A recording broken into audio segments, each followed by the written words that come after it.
Good afternoon, everyone, and welcome to my session, Transformative Agreements 101, Practical Information for Before, During, and After the Negotiation.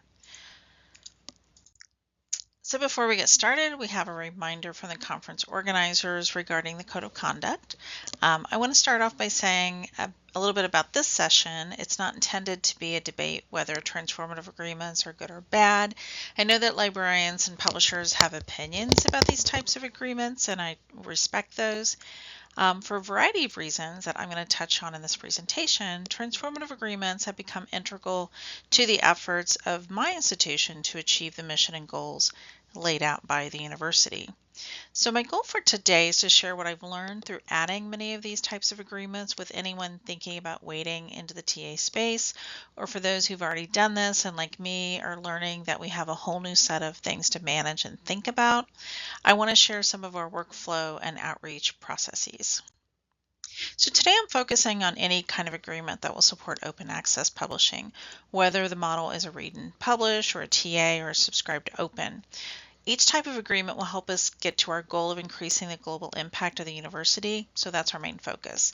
We will work with whatever model gets us there within the existing budget. To give you some context, Vanderbilt is a private R1 institution set on a 340-acre campus in the heart of Nashville, Tennessee. The FTE is a little over 13,000 and the faculty number over 1,800, with 94% of them holding the highest degree in their field. Article output is about 8,000 annually. There's no mandate or expectation to publish open access at Vanderbilt, so why then did we enter into 25 new agreements in the span of 3 years and are continuing to work on more? So the motivation comes from initiatives that have been launched by the university, which dovetail naturally with a push to increase open access publishing. And the two initiatives I'm going to focus on are Destination Vanderbilt and Discovery Vanderbilt. So Destination Vanderbilt met a goal of recruiting 60 new faculty who are leaders or rising stars in their field. So critical to this initiative was the expansion of trans-institutional partnerships that had been the focus of the last strategic plan. So from the library perspective, rising stars means tenure seeking, and we know that open access increases citations and can spur collaboration across disciplines, regions, and play a role in achieving tenure. So then there was Discovery Vanderbilt, which builds on previous initiatives to catalyze the engagement, reach, and impact of Vanderbilt scholarship. So these initiatives laid out where the institution was going, and the theme throughout was to expand the global impact of the institution and encourage radical collaboration. Not long after that, the White House Office of Science and Technology Policy, aka the OSTP, issued its Nelson memo directing all federal funding agencies to develop plans to ensure free, immediate open access to taxpayer-funded publications and their underlying data. So here was this opportunity to meet the moment.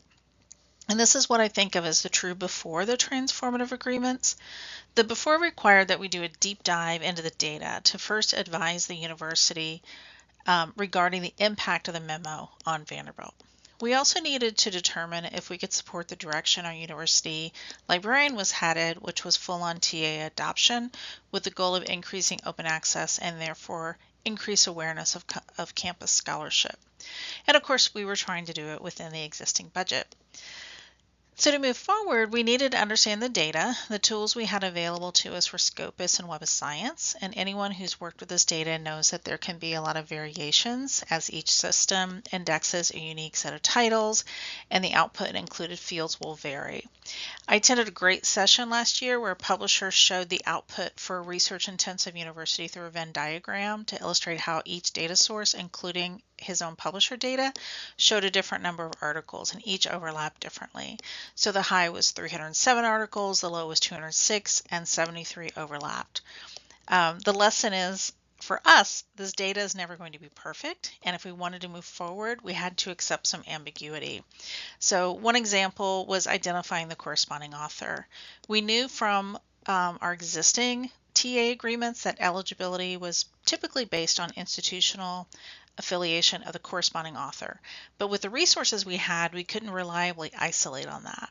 So we used a workaround by filtering on the relevant email domains in the corresponding author email address field and the Scopus data. Of course, it's problematic if a sizable number of authors use a personal email address. So with this data, we determined that approximately 50% of Vanderbilt research output would be subject to the mandates under development by the federal funding agencies, yet only half of those publications were already being published open access. From that, we took an average APC value from the literature to calculate potential costs to cover that financial impact, and due to the historical limitations with the institutional repository, the desire to work within the author's familiar workflow, we assumed this would be done via APC. So we were able to come up with an estimate that answered the university's question, but what else could we achieve here? Our university librarian wanted to know what it would take to pursue TAs with the most impactful publishers and potential costs, and how or if a TA would help the university meet the demands of OSTP. So we were not complete newbies to the world of OA agreements, as we had a few at this point, and we understood some of the common elements in these types of agreements, but we were still in for some surprises. So we started by creating a publisher target list using that Scopus data and used pivot tables to calculate publications by publisher and pub year. We normalized the data as needed, such as publisher field.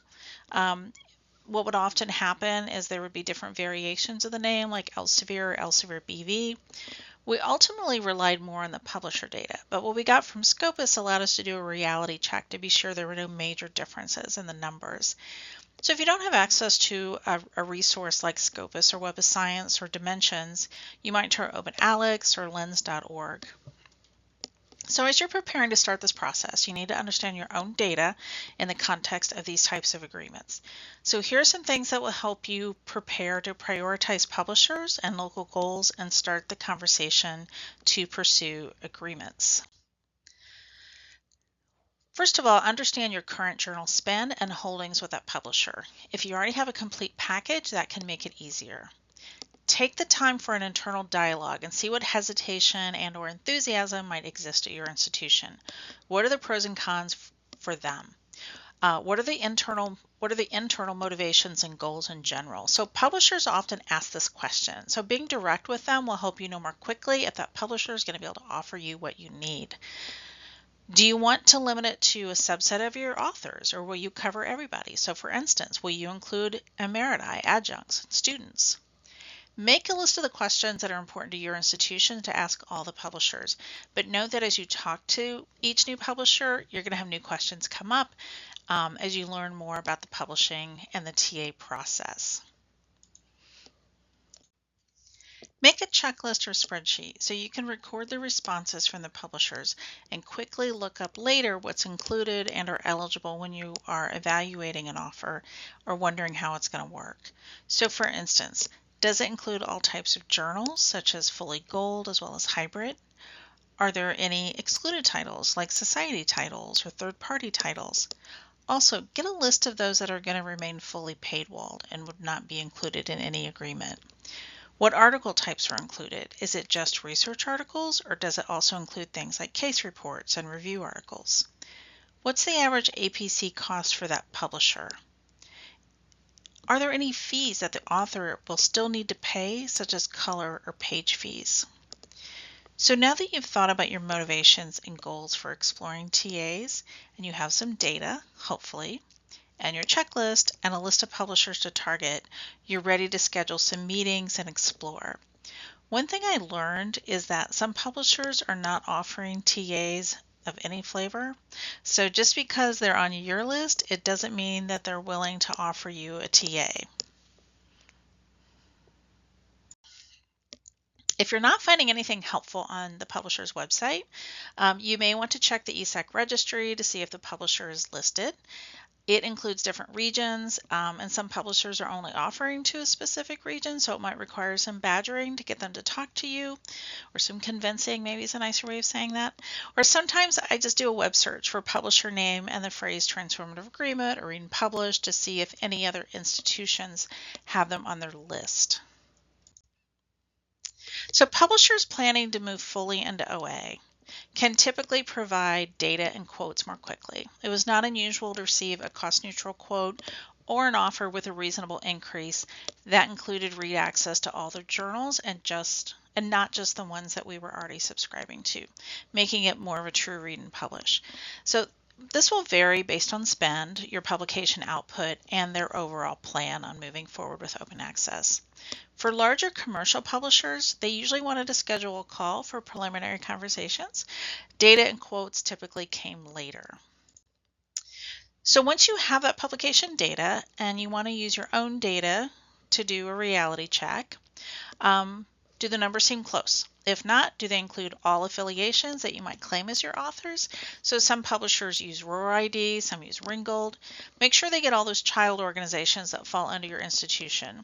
So for instance, our School of Medicine faculty have dual appointments, and they're not consistent about which email they publish under, what affiliation they select, but they're Vanderbilt authors and Vanderbilt faculty. So is the publisher using email domain to determine eligibility? If so, do they have all your domains? Do your alumni keep their email? So that's important. If they match on email, the license only covers authors who are currently affiliated, or you don't want to cover alumni. So you're going to need to address this with the publisher if you have that issue. Ask the publisher if all the articles in your institution's publication list will be covered under a typical agreement, or are there excluded article types or journals, making a mismatch between where and how your authors are publishing and the offering. In that case, are they willing to negotiate something different to match your needs? Maybe I shouldn't have been, but I was surprised to learn the different business models, or how many different business models there were among publishers when it came to their OA journals. So for some publishers, OA journals were part of a completely separate unit. They're under a different business model. So trying to build that fully OA journal into an agreement without being able to match the spend they're getting at the institution level is a common roadblock. And like many institutions, the APCs at Vandy are mostly in the wild, having come from grants or temporary departmental funds or faculty funds, and they're not available to support a larger publisher agreement. So the other reason you want to review and understand the publication list is that some publishers, often the larger commercial publishers, will only negotiate an agreement that includes an annual limit on the number of articles covered under that agreement, or a cap. So those are a little nerve-wracking. No one wants to tell a faculty member on December 15th that they submitted their article with the expectation that their APC would be covered, but we've run out of APC waivers. So that's why it's important to understand what is eligible. Look at your average number of eligible publications over multiple years, just so you can see what the trends are. Most publishers experience a spike in 2021 publishing, so that year can often be an outlier, but as we move further away from that, hopefully we have more consistent data.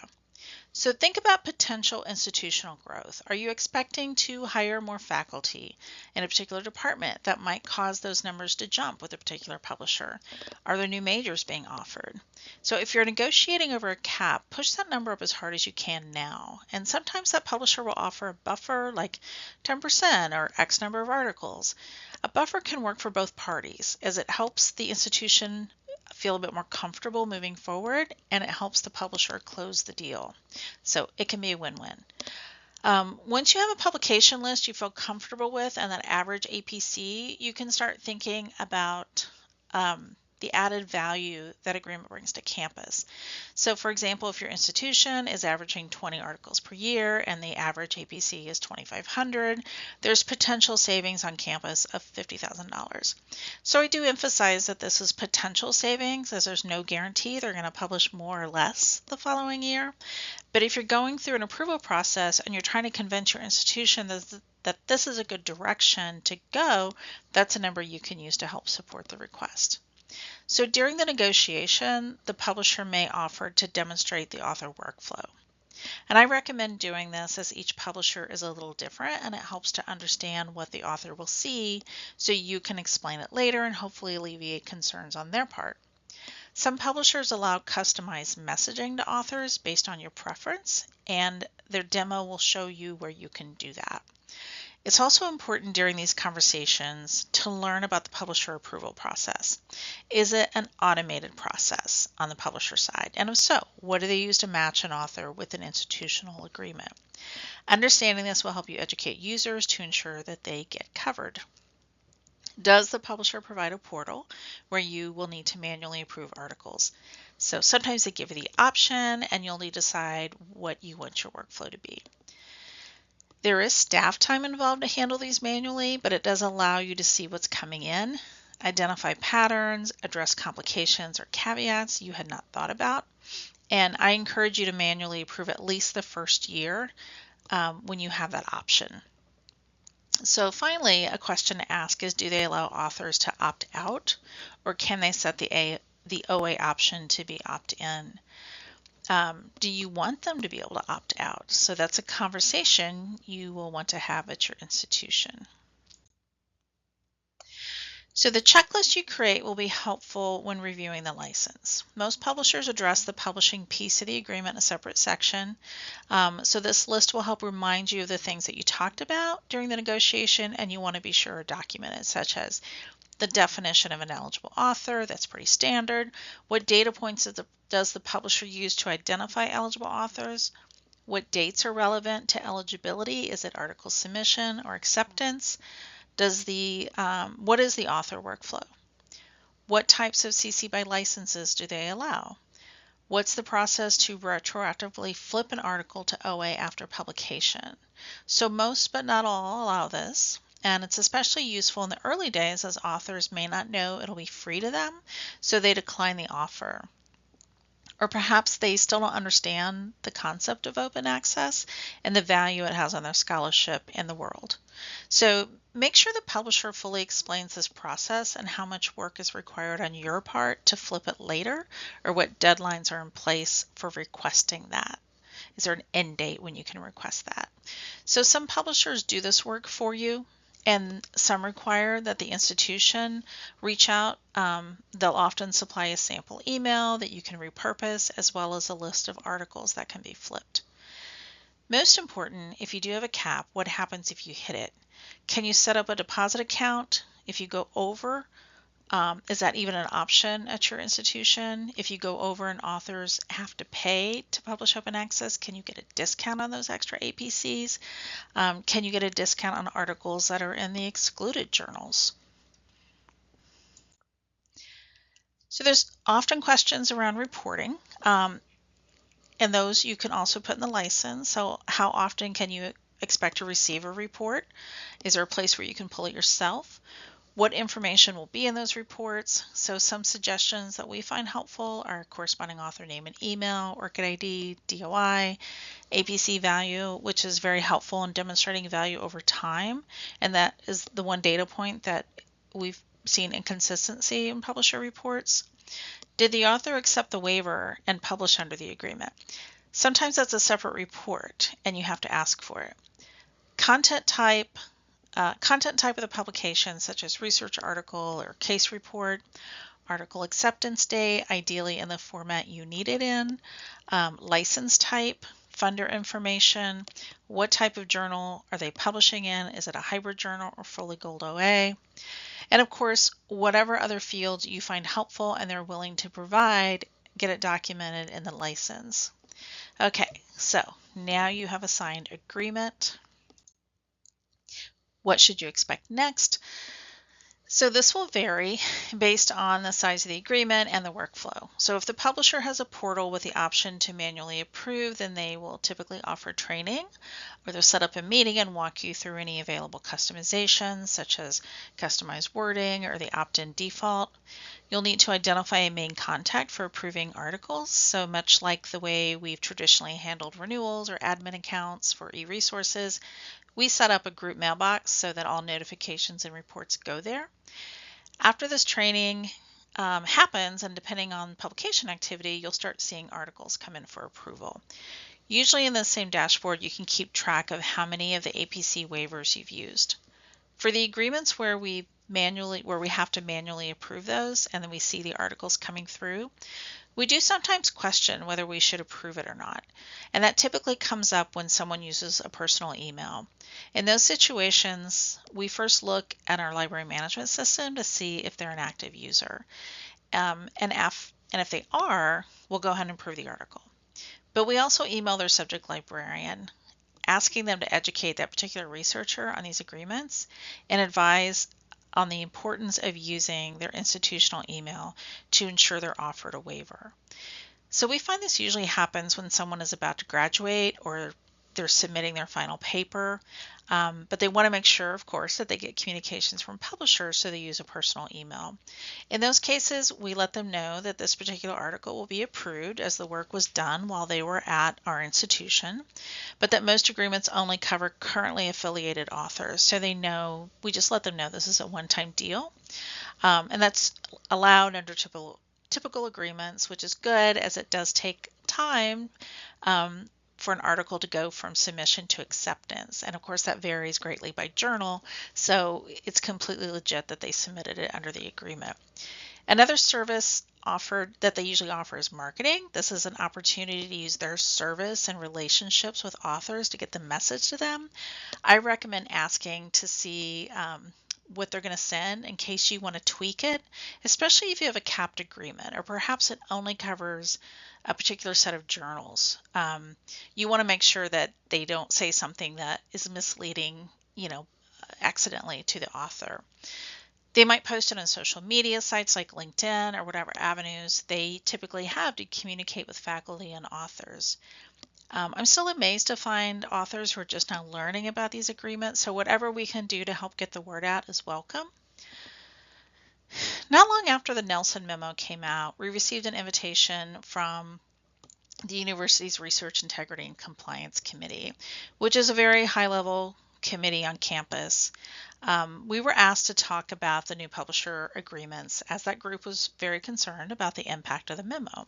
So they gave us 20 minutes on the agenda, and as soon as we started, they interrupted with many great questions. It was a bit chaotic, and when I put up the slideshow showing which publishers were included at that point, they kind of lost their minds. I mean, in a good way, but they understood that what they were seeing was significant support in a new and meaningful way from the library. So we ended up taking over the entire agenda, and at the end, several of the deans and research coordinators came up to us and asked us to present this information in more depth at their departmental faculty meetings, which we've been doing since. And we turned this into an engagement opportunity that we call the TA Roadshow. These have been joint sessions with ScholComm, who addresses the citation impact of OA publishing, our university librarian, who gives some background on the memo and our philosophy behind the move into TAs, and then I talk about what we're able to provide under these agreements and the author workflow. So here's a sample slide from the Roadshow, although it's in the Charleston template, so I didn't use those colors when we went out to talk to them. But here I just wanted to emphasize to the researchers that there are eligibility requirements, but this process is mostly integrated into their existing workflow. And I think that really made them feel better about the whole process. And when we first went down the path, we asked, why should we do this when researchers can write the cost of their APC into a grant? But based on the feedback we've received, while many researchers have grant funding, and indeed it's this grant funding that would be driving the OSTP OA requirement, they are more than happy to save that grant funding to pay for lab equipment or to support a research assistant. Or perhaps they only wrote 1 or 2 articles into the grant and they ended up publishing 5 or 6. And of course, many researchers are working without grants and they still want to publish OA but need that support. So there have been challenges. One of the most common questions that came out of the roadshows was, how do I know if my journal's covered?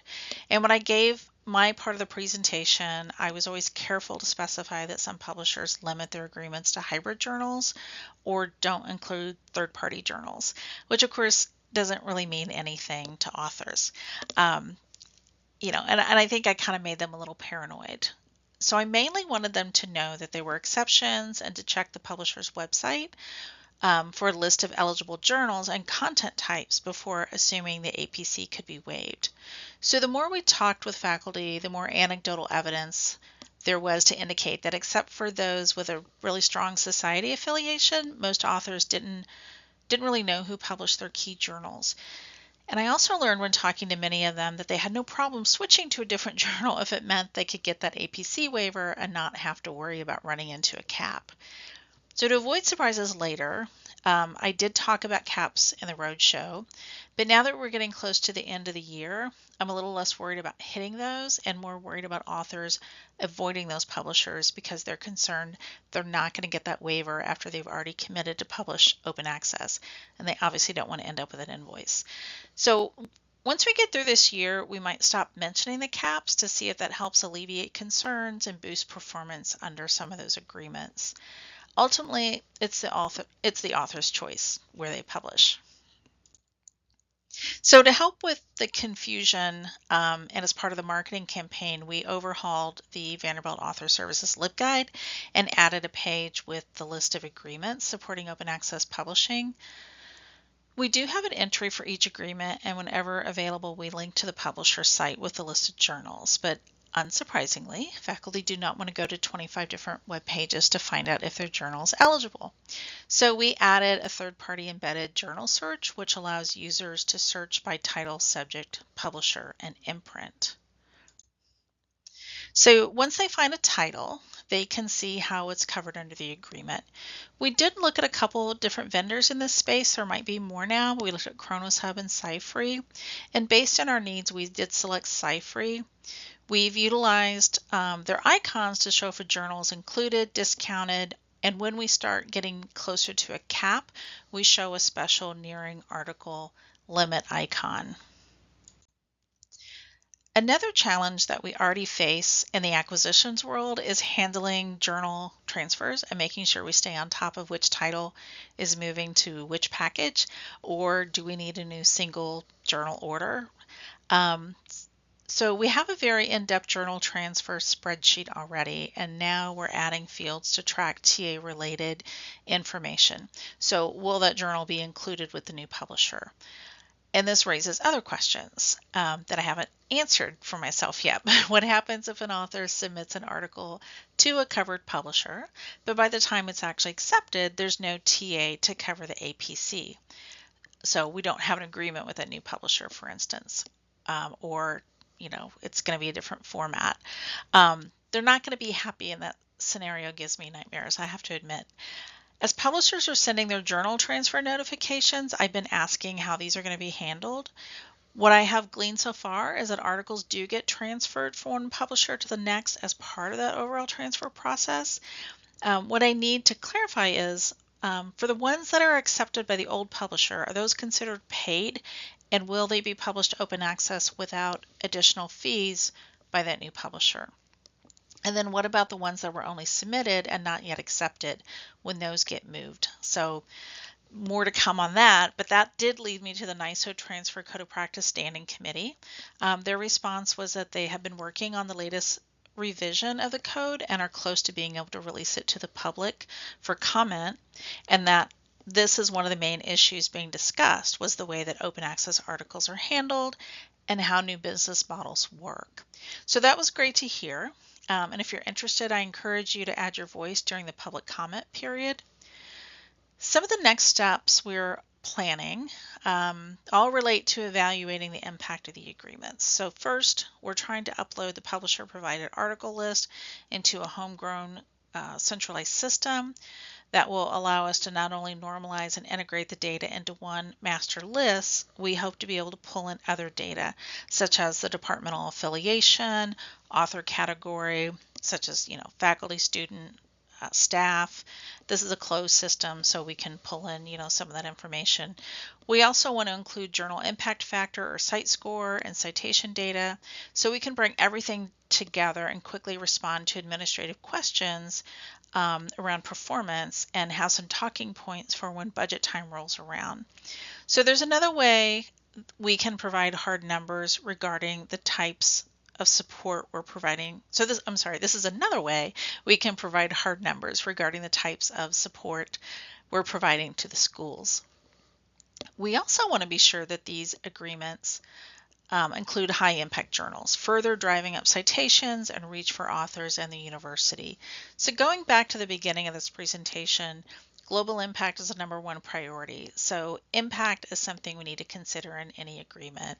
And I'm also thrilled that NISO has the Open Access Business Processes Working Group looking at many of the things that I've talked about today, such as just general and consistent workflow and compliance tracking.